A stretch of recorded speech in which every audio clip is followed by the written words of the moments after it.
Hello everyone and welcome back to our channel. In this video, we will talk about the chapter number 8 of class 8, that is cell. The cell is the fundamental unit of life.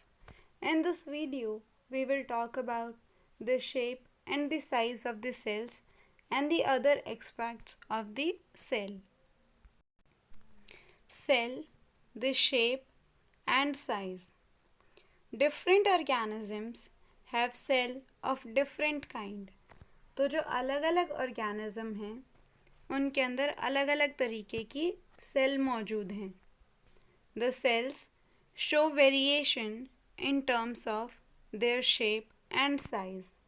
और जो cell हैं उसके अंदर क्या है, अलग अलग variations आती हैं, यानी अलग अलग वेराइटीज़ या फिर विविधताएं आती हैं जब हम उनके शेप की और उनके साइज़ की बात करते हैं. The shape and size of cell are related to the specific function performed by the organism and not on the size of the organism.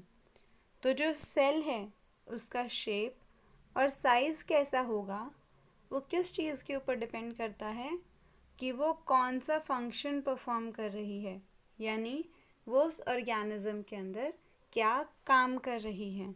तो वो जो भी कोई अपना पर्टिकुलर फंक्शन कर रही होगी उसी के बेस पे सेल का अपना अपना शेप और साइज़ होगा. पर जो किसी भी सेल का जो साइज़ और शेप है वो उस ऑर्गेनिज्म के साइज़ के ऊपर डिपेंड नहीं करता है.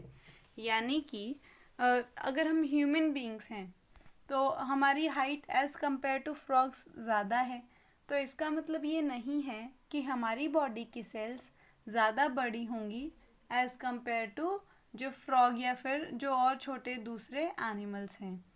पर इन रियलिटी जो सेल्स हमारी बॉडी में काम जिस चीज़ को लेके काम कर रही हैं उसके ऊपर डिपेंड करेगा कि उस सेल का साइज़ कितना होगा. तो अब हम लोग सेल के शेप के बारे में इन डिटेल्स पढ़ेंगे. The cells show a great variation in their shape such as spherical, example the eggs of many animals. Spindle shape, example smooth muscle cells. elongated, example nerve cell. Oval shape, example red blood corpuscles. Branch, example osteocytes and so on. तो जो cell हैं उनके अंदर बहुत जो उनकी shape है उसके अंदर अलग अलग वेरिएशन देखने को मिलेंगी. जैसे कि जो सेल है वो स्फेरिकल शेप की भी हो सकती है. तो फॉर एग्ज़ाम्पल जितने भी जो एग्स होते हैं बहुत सारे एनिमल्स के, जो एग का जो साइज़ या फिर जो शेप होता है वो क्या होता है, स्फेरिकल होता है. इसके अलावा स्पिंडल शेप की भी सेल हो सकती हैं. एग्जाम्पल क्या होगा स्पिंडल शेप का, स्मूथ मसल सेल्स, यानी जो मसल सेल्स होंगी स्मूथ टाइप की वो क्या होती हैं, स्पिंडल शेप की होती हैं. फिर सेल का जो शेप है वो एलोंगेटेड भी हो सकता है. और एग्जाम्पल क्या है, नर्व सेल्स, यानी वो सेल्स जो कि सिग्नल्स को ट्रांसफ़र करती हैं हमारी बॉडी के अंदर. फिर जो सेल हैं वो ओवल शेप की भी हो सकती हैं. एग्जाम्पल है रेड ब्लड सेल्स, यानी आरबीसीज जो कि हमारे ब्लड के अंदर प्रेजेंट होती हैं. इसके अलावा जो सेल हैं वो ब्रांच शेप की भी हो सकती हैं. एग्जाम्पल है ओस्टियोसाइट्स. और इसके जैसे और भी अलग अलग शेप हो सकते हैं सेल के. सम sales may not have the definite shape, that is they have changing shapes.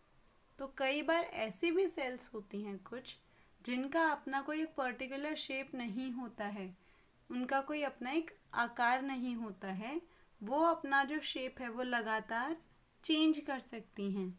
जैसे कि अमीबा.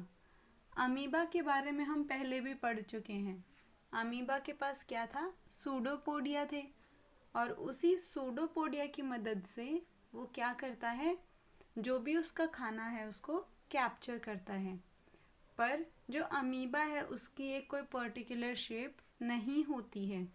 और इसके अलावा जो हमारे ब्लड के अंदर जो वाइट ब्लड सेल्स प्रेजेंट होती हैं, जिनको हम WBCs भी बोलते हैं, जो कि बीमारियों से अगेंस्ट में लड़ने में हमारी मदद करती हैं, उन सेल्स के पास भी कोई अपनी एक पर्टिकुलर शेप नहीं होती है, वो भी अपने आकार को बदलती रहती हैं। The shape of a cell help in its functioning. तो जो भी कोई सेल है या उसका जो भी कोई शेप है, आकार है, वो किस चीज़ में मदद करेगा? वो जो काम कर रही है सेल उसके अंदर मददगार होगा। For example, a nerve cell is very long and has wire-like projections coming out of it। तब वो आपको एग्जाम्पल से ये चीज़ समझाने की कोशिश कर रहे हैं। जैसे कि नर्व सेल की अगर हम बात करते हैं तो नर्व सेल क्या है? बहुत लंबी सी एक सेल है और इसके अंदर क्या है? कुछ वायर्स के जैसे ऐसे ऐसे प्रोजेक्शंस प्रेजेंट हैं जो कि उस सेल से बाहर की तरफ निकलते होते हैं। These projections help the nerve cell to carry message। और ये जो प्रोजेक्शंस हमने बोला ना, जो कि नर्व सेल से बाहर निकल रहे हैं, ये करते क्या हैं? जो नर्व सेल जो सिग्नल लेके जाती है, यानी कि जो मैसेज लेके जाती है, उसको आगे ट्रांसफ़र करवाने के अंदर मदद करते हैं। And send them to all the parts of the body. और वो जो मैसेज है उसको हमारे शरीर के अलग अलग हिस्सों तक पहुंचाने के अंदर मदद भी करती हैं। फॉर एग्ज़ाम्पल, ये डायग्राम में हम देख सकते हैं अलग अलग टाइप की सेल्स। RBCs की अपनी अलग सेल है। WBCs क्या है? इरेगुलर सेल्स हैं। स्मूथ मसल सेल्स हैं। फिर उसके अलावा जो नर्व सेल हैं, जैसे कि इलोंगेटेड सेल भी हम जिनको बोलते हैं। The muscle cells expand and contract. और जो हमारी मसल सेल्स हैं वो क्या करती हैं? एक बार तो एक्सपैंड होती हैं और दूसरी बार कॉन्ट्रैक्ट कर जाती हैं। एक्सपैंड का मतलब होता है किसी चीज़ का थोड़ा ज़्यादा ओपन अप होना, और कॉन्ट्रैक्ट का मतलब होता है सिकुड़ जाना। तो जो मसल सेल्स हैं वो एक बार तो कॉन्ट्रैक्ट होती हैं और एक बार रिलैक्स होती हैं।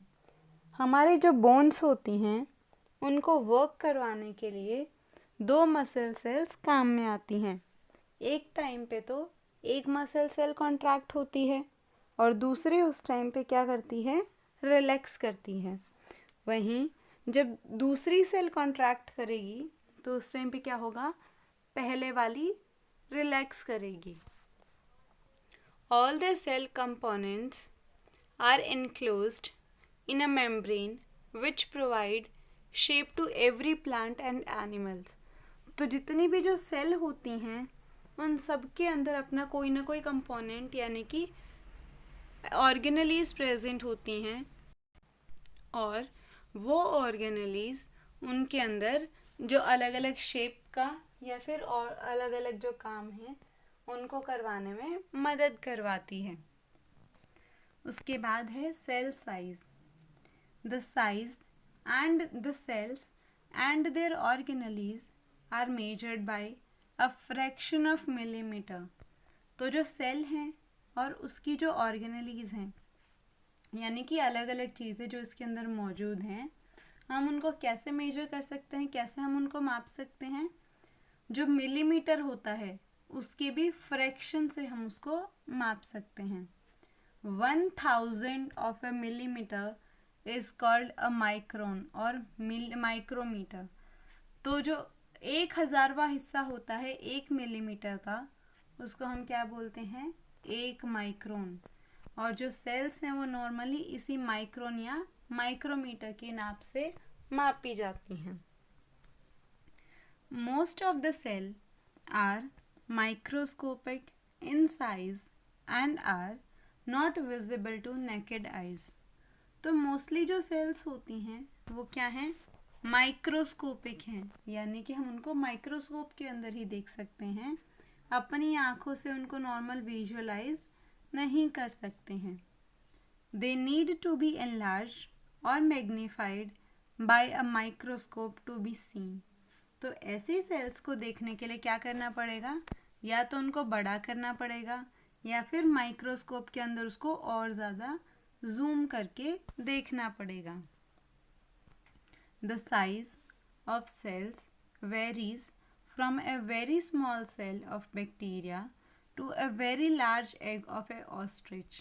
तो जो किसी भी सेल का जो साइज़ है वो एक बैक्टीरिया की जो सेल होगी उसके जितना छोटा हो सकता है, और जो ऑस्ट्रिच का जो एग होता है उसके जितना बड़ा भी हो सकता है।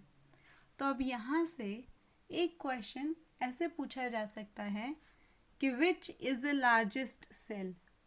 तो लार्जेस्ट सेल कौन सी हुई, ऑस्ट्रिच का egg. In our body the red blood cells are the smallest and nerve cells are the longest. तो अगर सारे ऑर्गेनिजम्स के अंदर अगर पूछा जा रहा है तो उस केस में तो क्या होगी, ऑस्ट्रिच का जो एग है वो सबसे बड़ा साइज़ का होगा।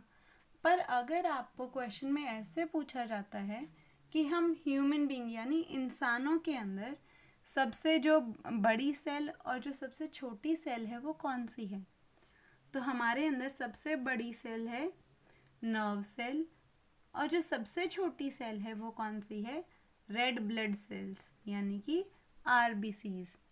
जो आरबीसीज हैं उनका साइज़ है 7 माइक्रोमीटर, और जो नर्व सेल है उसका साइज़ कितना है, 100 centimetre.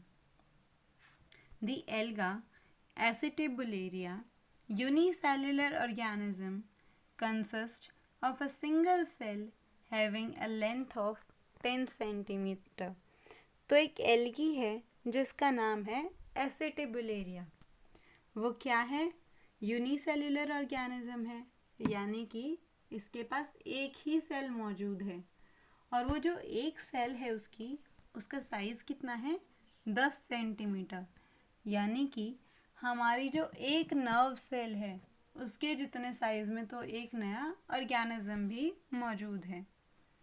The size of cell has no relation with the body size of the organism. तो कोई भी सेल उसका साइज़ कितना है उसका कोई रिश्ता नहीं है उस ऑर्गेनिज्म के बॉडी के साइज में। The cells of a very big animal example elephant is not bigger than the cell of small animal like rat।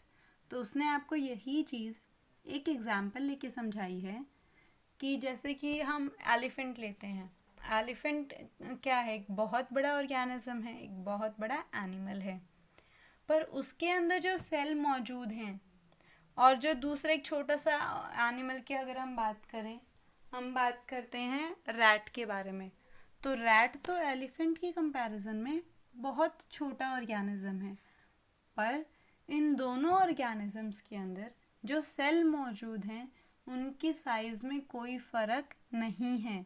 Cell का साइज़ कितना होगा वो डिपेंड करता है कि वो सेल कौन सा काम कर रही है, इस चीज़ के ऊपर डिपेंड नहीं करता है कि वो किस ऑर्गेनिज्म के अंदर मौजूद है। The size of the cell is related to its function. तो जो सेल का साइज़ है वो उसके काम से डिपेंड करता है। For example the nerve cell of both rat and the elephant are long and branch which perform the same function of transmitting message. Example की जो नर्व सेल है चाहे वो रैट के अंदर हो चाहे वो एलिफेंट के अंदर हो, दोनों के अंदर क्या होगी, वो लॉन्ग भी होगी और ब्रांच भी होगी। क्यों, क्योंकि वो दोनों एक ही काम कर रही हैं, और नर्व सेल का काम क्या होता है, मैसेज को ट्रांसफ़र करवाना। However show some similarities in their structure. A typical cell consist of 3 part. तो जो कोई भी सेल है उसके बेसिकली 3 हिस्से होते हैं, उसके अंदर 3 चीज़ें मौजूद होती हैं। पहला है सेल मेम्ब्रेन, दूसरा है साइटोप्लाज्म और तीसरा है न्यूक्लियस। अब हम इन्हीं के बारे में डिटेल में पढ़ेंगे। तो जो सबसे पहला पार्ट है वो कौन सा है, सेल मेम्ब्रेन। जिसको हम प्लाज्मा मेम्ब्रेन भी बोलते हैं। Every cell is bound by a delicate membrane called cell membrane और दी प्लाज्मा मेम्ब्रेन। तो जो हर एक सेल होती है, चाहे वो कोई भी सेल हो, उसके पास में क्या प्रेजेंट होती है, एक बिल्कुल पतली सी नाजुक सी मेम्ब्रेन प्रेजेंट होती है, जिसको हम बोलते हैं सेल मेम्ब्रेन या फिर प्लाज्मा मेम्ब्रेन। मतलब जो हर एक सेल है उसकी जो बाउंड्री होगी, जो उसका बॉर्डर होगा, वहाँ पे एक मेम्ब्रेन प्रेजेंट होगी और उस मेम्ब्रेन को हम क्या बोलेंगे, सेल मेम्ब्रेन। अब हम सेल मेम्ब्रेन के फंक्शंस की बात करते हैं। पहला फंक्शन है the plasma membrane is porous and allow the entry and exit of only selected substances. तो जो प्लाज्मा मेम्ब्रेन है वो क्या है, पोरस है, यानी कि उसके अंदर छेद हैं, उसके आर बाहर चीज़ें आ जा सकती हैं। And allow the entry and exit of only selected substances. और जो उसके अंदर ये पोर्स मौजूद हैं छोटे छोटे, ये क्या करते हैं, सिर्फ कुछ ही चीज़ों का अंदर और बाहर का जो ट्रांसपोर्ट है वो करवाते हैं। यानी कि जो मेम्ब्रेन है वो क्या है, उसके अंदर पोर्स मौजूद हैं, छोटे छोटे छेद हैं, पर उन छेदों के अंदर से ये प्लाज्मा मेम्ब्रेन सिर्फ कुछ ही चीज़ों को अंदर और बाहर जाने देती है, सारी चीज़ों के मूवमेंट को अलाउ नहीं करती है। It also prevent the movement of some other substances across it. तो ये कुछ ही चीज़ों को तो जाने देगी, पर जो बाकी चीज़ें हैं उनको अपने बाहर नहीं जाने देगी उन पोर्स के through. Thus it is called as selectively permeable membrane. और इसी वजह से जो प्लाज्मा मेम्ब्रेन है या फिर जो सेल मेम्ब्रेन है, हम उसको क्या बोलते हैं, सेलेक्टिवली परमिएबल। सेलेक्टिवली परमिएबल का मतलब क्या होता है, सिलेक्ट का मतलब होता है कुछ चुनिंदा, परमिएबल का मतलब होता है कि अंदर बाहर जाना, और मेम्ब्रेन तो हम ऑलरेडी बात कर ही रहे हैं मेम्ब्रेन के बारे में। तो मतलब ऐसी मेम्ब्रेन जो सिर्फ कुछ चुनिंदा चीज़ों को ही अंदर और बाहर जाने की परमिशन देती है, इस टाइप के सेल को हम और क्या बोलते हैं, प्लाज्मा मेम्ब्रेन भी बोलते हैं। दूसरा फंक्शन है प्लाज्मा मेम्ब्रेन का कि it provides an outer boundary to this cell and separate cell from one another and also the surrounding medium. तो जो सेल है वो कहाँ मौजूद है, किसी भी जो प्लाज्मा मेम्ब्रेन है वो किसी भी सेल में कहाँ मौजूद है, उसकी बाउंड्री पे यानी बॉर्डर एरिया पे मौजूद है। इसीलिए ये जो प्लाज्मा मेम्ब्रेन है ये दो सेल्स को एक दूसरे से सेपरेट भी कर रही है। क्यों, क्योंकि उनके बीच में ये बॉर्डर मौजूद है। It also protect the cell from injury. और इसके अलावा ये जो सेल मेम्ब्रेन है ये बहुत बार जो कोई भी सेल है उसको इंजरी या फिर चोट से भी बचाती है। In addition the plant cell and bacterial cell have an outer wall surrounding the cell membrane। और इसके अलावा जो प्लांट सेल हैं या फिर जो बैक्टीरियल सेल हैं, तो जो प्लांट सेल और जो बैक्टीरियल सेल हैं उनकी जो आउटर वॉल होती हैं, यानी कि जो बाहरी दीवार प्रेजेंट होती है सेल मेम्ब्रेन के, मतलब कि फॉर एग्जांपल ये कोई सेल है, तो इस सेल के बॉर्डर पे क्या मौजूद है, यहाँ पे सेल मेम्ब्रेन मौजूद है, पर इस सेल मेम्ब्रेन के बाहर भी एक और मेम्ब्रेन प्रेजेंट है प्लांट और बैक्टीरियल सेल के अंदर, और उस वॉल को हम क्या बोलते हैं, उस दीवार को सेल वॉल बोलते हैं, यानी सेल की दीवार बोलते हैं। ये जो सेल वॉल है ये सिर्फ और सिर्फ प्लांट और बैक्टीरिया के अंदर प्रेजेंट होती है, एनिमल्स के अंदर ये प्रेजेंट नहीं होती है। The cell wall in plant cells provide protection against temperature variation, high wind speed and atmospheric moisture.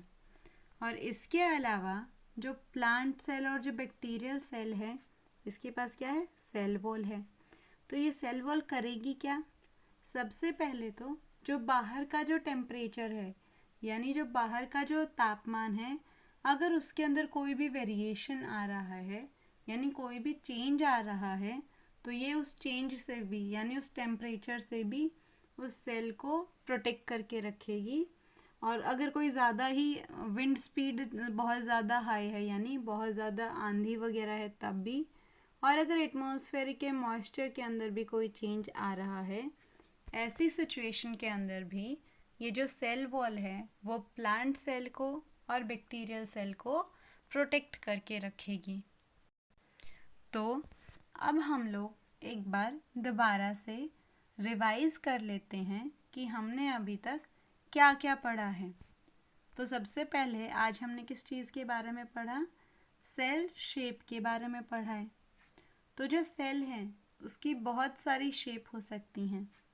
Spherical shape हो सकती है, spindle shape, elongated cell, oval shape और ब्रांच शेप। तो जो स्फेरिकल शेप है उसका एग्जाम्पल क्या है? बहुत सारे जो एग होंगे ऑर्गेनिजम्स के, वो। स्पिंडल का एग्जाम्पल है स्मूथ मसल सेल, इलोंगेटेड का एग्जाम्पल है नर्व सेल, ओवल का एग्जाम्पल है रेड ब्लड सेल्स और ब्रांच का एग्जाम्पल है ऑस्टियोसाइट्स। इसके अलावा जो कुछ सेल्स हैं उनकी जो शेप है वो कैसी हो सकती है? इर्रेगुलर शेप हो सकती है। इर्रेगुलर का मतलब होता है कि कोई एक पर्टिकुलर शेप नहीं होगी। एग्जाम्पल क्या है इसका? अमीबा और WBCs। इसके अलावा जो दूसरा टॉपिक हमने कवर किया है वो है सेल साइज। तो जो सेल का साइज़ है हम उसको कैसे मेजर करते हैं? मिलीमीटर के फ्रैक्शन के अंदर। तो जो 1000वां हिस्सा होगा मिलीमीटर का, उसको हम क्या बोलते हैं? माइक्रोन या फिर micrometre. The cell size varies from a very small cell of bacteria to a very large egg of the ostrich. तो जो सेल का साइज़ है वो एक बिल्कुल छोटे से बैक्टीरिया की साइज़ का भी हो सकती है, स्मॉल सेल, और जो ऑस्ट्रिच का एग है उसके जितनी भी लंबी वो हो सकती है। अगर हम हमारे इंसानी शरीर की बात करें तो इसके अंदर सबसे छोटी सेल कौन सी है? Blood cells. और जो सबसे लार्जेस्ट सेल है वो कौन सी है? Nerve cells. इसके बाद हमने सेल के पार्ट्स के बारे में पढ़ा। तो सेल के 3 पार्ट होते हैं। कौन कौन से हैं? सेल मेम्ब्रेन, साइटोप्लाज्म और न्यूक्लियस। तो अब हम किसके बारे में पढ़ेंगे? सबसे पहले सेल मेम्ब्रेन के बारे में। तो सेल मेम्ब्रेन को हम प्लाज्मा मेम्ब्रेन भी बोलते हैं। ये जो सेल होती है हर एक, इसके बिल्कुल बॉर्डर पे क्या प्रेजेंट होता है? एक डेलिकेट सी बिल्कुल पतली मेम्ब्रेन प्रेजेंट होती है जिसको हम सेल मेम्ब्रेन बोलते हैं। इस सेल मेम्ब्रेन का फंक्शन क्या क्या होता है? सबसे पहले तो ये पोरस होती है, यानी इसके अंदर छोटे मोटे पोर्स प्रेजेंट होते हैं। ये किस चीज़ में काम में आएंगे? कुछ सिलेक्टेड चीज़ों को ये अपने अंदर और बाहर जाने की परमिशन देती है। इसीलिए हम इसको क्या बोलते हैं? सिलेक्टिवली परमिएबल मेम्ब्रेन भी हम इसको बोलते हैं। दूसरा फंक्शन है इसका that it provides the boundary to the cell and separate the cells from one another and surrounding medium। और इसके अलावा ये क्या करती है? सेल को एक बाहर वाली बाउंड्री बना के देती है और जो बाकी की सेल्स हैं उनसे इनको सबको सेपरेट करती है, सबको अलग अलग रखती है। इसके अलावा ये सेल को किसी इंजरी से भी प्रोटेक्ट करके रखती है। इसके अलावा हमने सेल वॉल के बारे में पढ़ा कि ये जो सेल मेम्ब्रेन है इसके बाहर एक और वॉल प्रेजेंट होती है जिसको हम क्या बोलते हैं? Cell wall. और ये जो सेल वॉल है ये किस किस के अंदर मौजूद होती है? प्लांट के अंदर और बैक्टीरिया के अंदर। और ये वहाँ क्या करती है? सेल को, चाहे वो प्लांट सेल है चाहे वो बैक्टीरियल सेल है, उसको जो बाहर वाला जो टेम्परेचर चेंज है उससे भी प्रोटेक्ट करती है। और इसके अलावा जो हाई विंड स्पीड है उससे भी इसको प्रोटेक्ट करके रखती है।